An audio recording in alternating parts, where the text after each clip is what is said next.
common problems we see when we're working with leaders is things that will not surprise anyone. Far too many things to do, too many competing priorities, the complexity of the modern world, the way it is, the demands from society, the speed of change. So these are the challenges. And the biggest challenge of any organisation, of any leader, is interacting with other human beings. That's the challenge. So our new book, which is the second edition, it's Real Leaders, in brackets kind of for the real world. The new book is for people who want to develop themselves as leaders, probably people that have had some experience of leadership, but not necessarily people that are very experienced. So it's designed to be like a pocket handbook where you can dip in. It's got exercises in it that people can do to help to build their awareness, to think about why they might want to develop certain traits, how they can keep that congruent with their personality, and then really how to take it out there into the world. So it's really practical. One of the key things within the book is, we talk about it early on and all the way through, is about emotional regulation.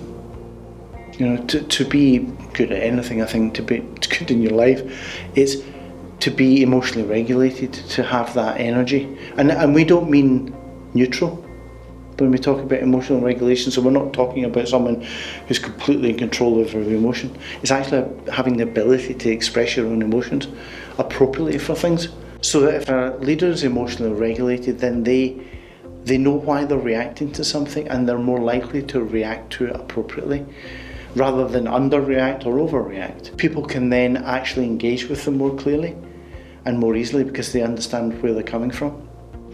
They can speak with more clarity, be more consistent, think more broadly and more long term rather than react in the minute. So there are two models that we use a lot in our programs and our development work, but we've now brought them into the book, so they weren't in the first edition. The first one is like a formula for behavioural change, and it's really all the three different components that anyone needs to make a change in their behaviour. And this is useful for leaders because they're working with people. They're often trying to trigger change or make change happen. The first one is awareness, like how much awareness does someone have about what they need to change, and also why it might be a problem or why it needs to change in the first place. The second aspect is motivation. So is the person motivated to change? And then someone needs choices. So the third thing is choices. Do they have a variety of different ways in which they could develop that particular skill? What organisations need most, I think, from leaders now is leaders who are strongly self-aware, willing to develop, willing to acknowledge that they don't know everything, nor should they. They have the ability and the interest and the passion, and I can think of a number of leaders I work with who have this. They're really interested in helping people bring their skills to something, develop them, empower them to do things.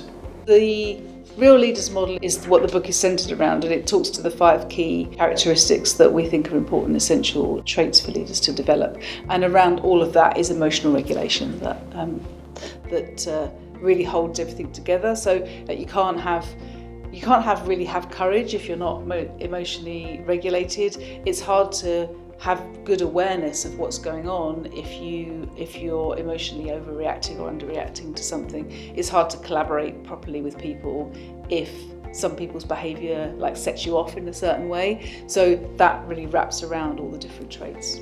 The best leaders